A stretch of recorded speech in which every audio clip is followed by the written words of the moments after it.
Merci Madame pour la parole. D'abord la présentation.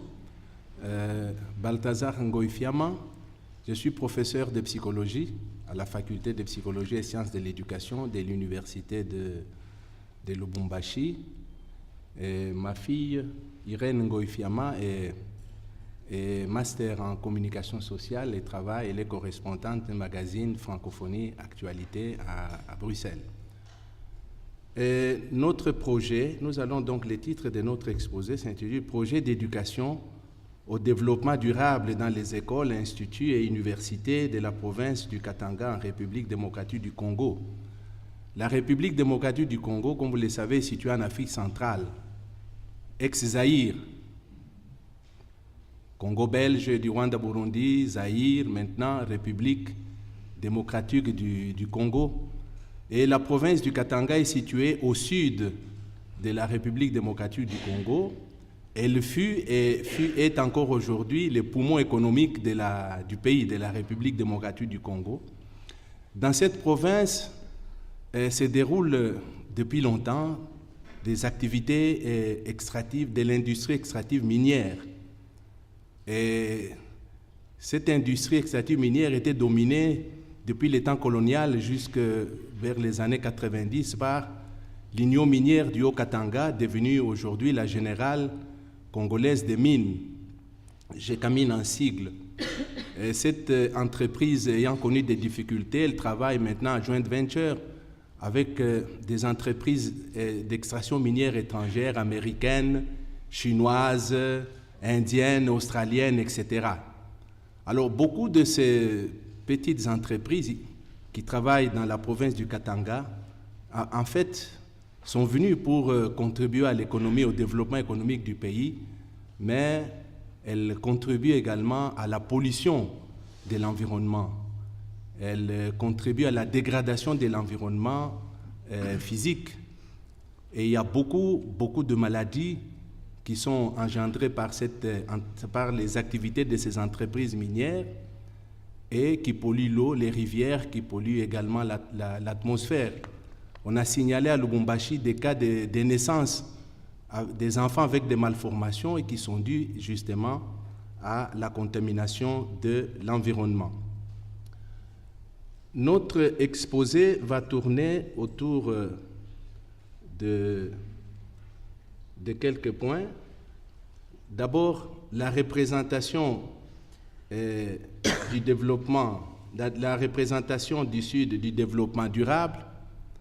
Ensuite, la sensibilisation de l'éducation au développement durable dans les systèmes éducatifs congolais. Et enfin, nous allons parler du projet lui-même d'éducation au développement durable.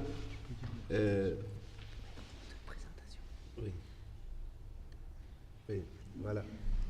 Projet d'éducation au développement durable dans les écoles, instituts supérieurs et universités de la province du Katanga en République démocratique du Congo. Et une conclusion va, en fait...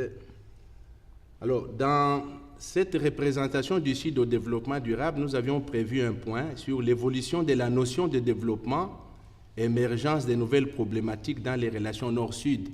Compte tenu que ce point a été suffisamment développé par les intervenants d'hier, qui ont démontré comment cette notion de développement a évolué, du développement à l'éco-développement jusqu'au développement durable, ça ne sert plus à rien de revenir sur cette problématique.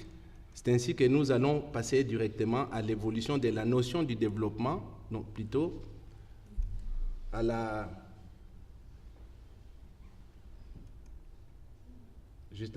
représentation du développement durable des intellectuels congolais de la ville de Lubumbashi dans la province du Katanga. Lubumbashi, c'est ex-Elisabethville, la capitale de la province du Katanga, où sont installées la plupart des activités minières. Il y a donc 3 villes dans le Katanga, Lubumbashi, Likasi et Kolwezi, ce qu'on appelle l'interland minier.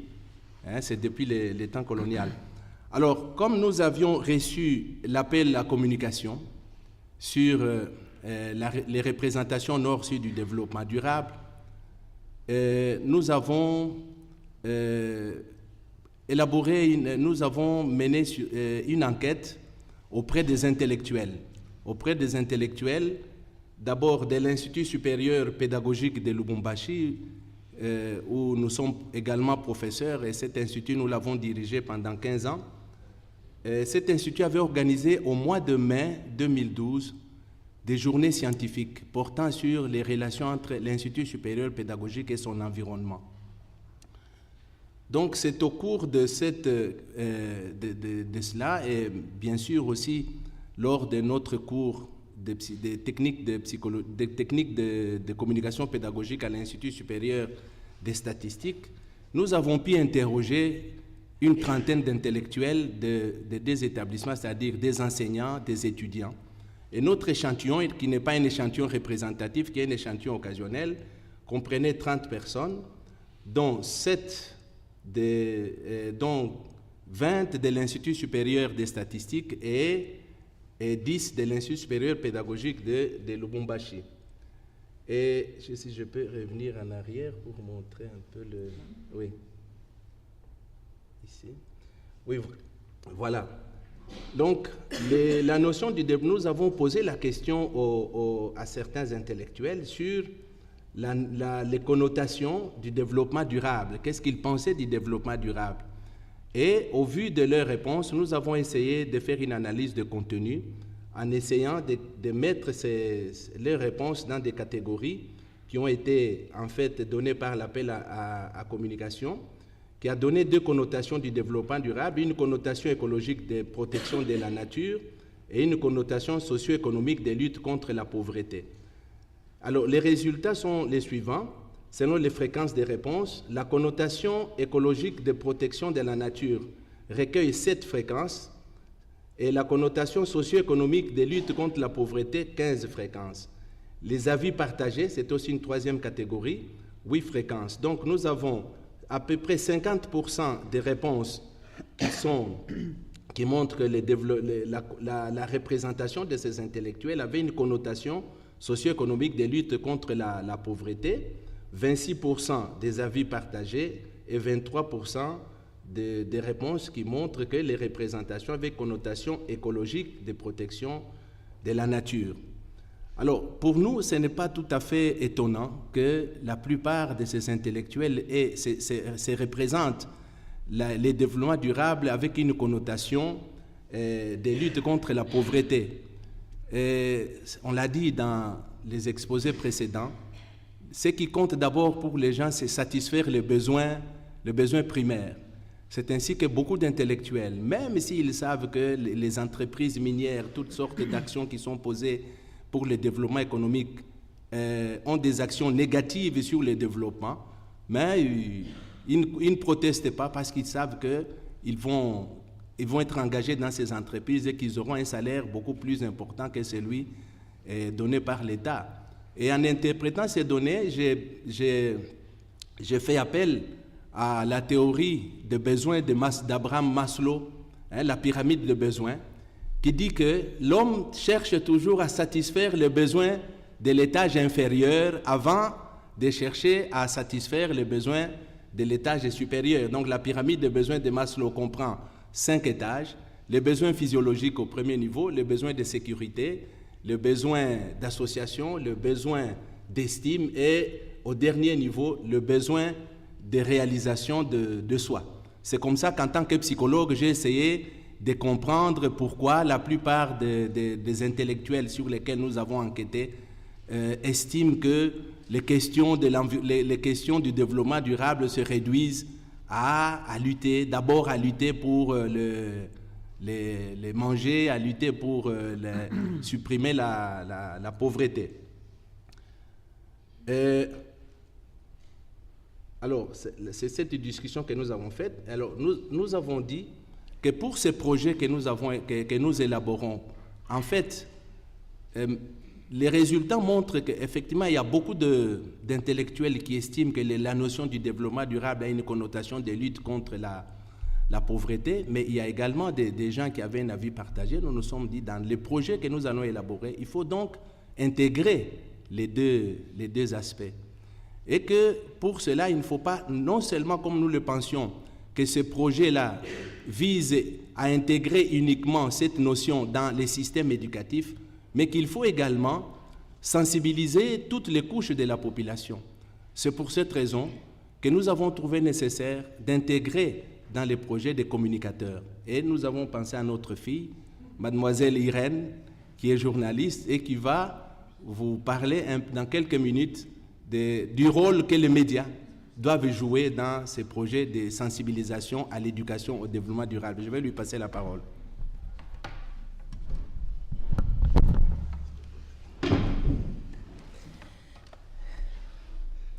Voilà. En tant que journaliste, j'estime que le travail est fait à un certain niveau, mais qu'il reste encore certains éléments à devoir inscrire dans la durée pour pérenniser les actions. Et en fait, avant de commencer mon exposé, j'aimerais vous faire part d'un constat. C'est que très souvent dans ce genre de colloques, dans les conférences, dans les séminaires, les journalistes qui sont conviés, enfin nous qui sommes conviés, nous avons tendance à récolter les informations et les relayer pour un public averti. Et aujourd'hui, je vais apporter une petite nuance, vous parler d'un autre type de public, et c'est celui qui provient des milieux urbains, semi-urbains, ruraux, et qui, eux, ne détiennent pas toujours toutes les clés pour avoir accès à l'information. Et même s'ils avaient ces clés, ils ne la comprendraient pas de la même manière que nous, et cela pour diverses raisons. Pour l'analphabétisme ou parce que la langue représente une barrière. Et je crois qu'en matière d'environnement, indifféremment de notre appartenance sociale, que nous soyons du nord ou du sud, que nous soyons intellectuels, analphabètes ou semi-analphabètes, nous sommes tous concernés par les problèmes qui y a autour de notre planète, et ensemble nous devons conjuguer nos efforts pour contribuer au bien-être de cette planète. Et c'est suite à cela que j'ai pensé quel était le rôle que les médias pouvaient jouer dans la sensibilisation et la vulgarisation en matière environnementale, sociale ou économique, et je vais vous proposer quelques pistes de réflexion. En premier lieu, j'aimerais dire qu'il faudrait que tous les médias interactionnent conjointement pour proposer des émissions, des débats, des programmes, et j'insiste sur le fait que tout cela doit se faire dans un langage accessible à tous. Et je vais vous faire un bref aperçu cas par cas, en commençant d'abord par la radio, parce que c'est un outil médiatique qui est accessible à tous, et tout particulièrement les radios communautaires, parce qu'elles font du journalisme de proximité. Elles peuvent mettre en place des structures d'écoute, des clubs d'écoute, où les populations peuvent venir faire part de leurs doléances, de leurs propositions, de parler des choses qui les touchent au premier plan. Et c'est ainsi qu'on peut aussi leur permettre de participer à ce développement. Et il faudrait que ces radios insistent sur les effets, sur les conséquences par exemple de la déforestation, ou encore sur la pollution des eaux de rivières, et j'en passe. Et en deuxième position, j'aimerais parler de la télévision. Il faudrait que les télés injectent régulièrement des spots publicitaires, qu'elles diffusent des messages de sensibilisation avec la participation des leaders d'opinion qui sont d'une manière ou d'une autre proches de la population, qu'elles fassent des reportages sur les terrains, parce que les images parlent, qu'elles recueillent les avis des populations sur les questions je me répète, qui les touchent au premier plan, que les télévisions organisent des débats avec des spécialistes dans le domaine, qu'il y ait des émissions ludiques, et j'en passe. Et de même, il faudrait que les chaînes de télévision mettent en ligne sur leur site des espaces, des forums avec un modérateur qui propose des sujets où toutes les personnes qui ont accès à Internet peuvent venir faire discuter sur des sujets qui les concernent.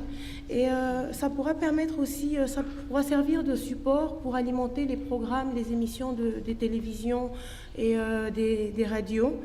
Et j'ai pensé aussi qu'il serait intéressant qu'à la fin de chaque émission ou du journal télévisé, que le présentateur comme le journaliste réserve 2 ou 3 minutes où il sensibilise la population sur les effets néfastes de nos gestes au quotidien sur l'environnement. Et concernant la presse écrite, il faut tout d'abord prôner le bilinguisme dans la presse, parce que la presse écrite chez nous est généralement en français. Et en fait, tant que la presse écrite pourra proposer des rubriques en langue locale, ça pourra redynamiser aussi la culture de la lecture médiatique qui est d'une manière ou d'une autre absente chez nous en Afrique, plus particulièrement au Congo. Et pour que tous ces projets soient réalisables, il faudrait déjà que le pouvoir des médias soit renforcé financièrement et matériellement, il faudrait que des modules de formation soient faits pour les journalistes afin d'améliorer leurs connaissances sur les questions environnementales, sociales ou économiques. Il faudrait que le message des journalistes soit nivelé pour qu'elles puissent faire prendre conscience à la population que le gouvernement, les pouvoirs locaux ont une part de responsabilité, mais que les citoyens ont aussi du travail à faire pour contribuer à leur bien-être. Et en dernier lieu, je vais passer alors pour économiser un peu de temps. J'aimerais dire aussi que les journalistes doivent dénoncer ouvertement les méfaits des activités économiques dans nos provinces. Et en conclusion, j'aimerais faire un appel à tous mes collègues journalistes, bien qu'absents de cette salle, et particulièrement ceux des pays du Sud, pour leur dire que nous devons prendre conscience du pouvoir de sensibilisation que nous avons sur les masses et que nous devons mettre cette influence au service de la planète. Et si le travail à notre niveau est fait avec beaucoup de rigueur, avec beaucoup d'engouement, nous pouvons atteindre toutes les couches de la population. Et dès lors que chacune de ces personnes s'approprie le message, il devient détenteur, il devient à son tour porteur d'un message qui va essayer de transmettre au plus loin pour le bien de sa communauté. C'est vrai que les réflexes ne seront pas d'emblée acquis, mais je pense que si nous y croyons, nous pouvons assister à des profonds changements avec le temps. Je vous remercie. Merci. Alors, je disais que ça, c'est sur le plan de l'éducation de masse. Maintenant, notre projet vise surtout l'intégration de cette éducation durable dans les systèmes éducatifs. Comme vous le savez, le système éducatif dans la plupart de nos pays, c'est un système éducatif hérité de la colonisation. Et les gouvernants actuels tentent de les réformer pour l'adapter aux réalités et aux besoins du pays. Et une de ces réalités, c'est justement cette éducation au développement durable. Et c'est la raison pour laquelle nous avons prévu d'associer également les enseignants dans des écoles primaires, secondaires, que de l'enseignement supérieur et universitaire, et les hommes politiques qu'il faut sensibiliser pour notre province. Évidemment, notre projet vise la province du Katanga à cause de ces problèmes environnementaux qui se posent avec acuité. Mais ces problèmes-là se posent aussi dans l'ensemble du pays. Nous vous remercions pour votre aimable attention.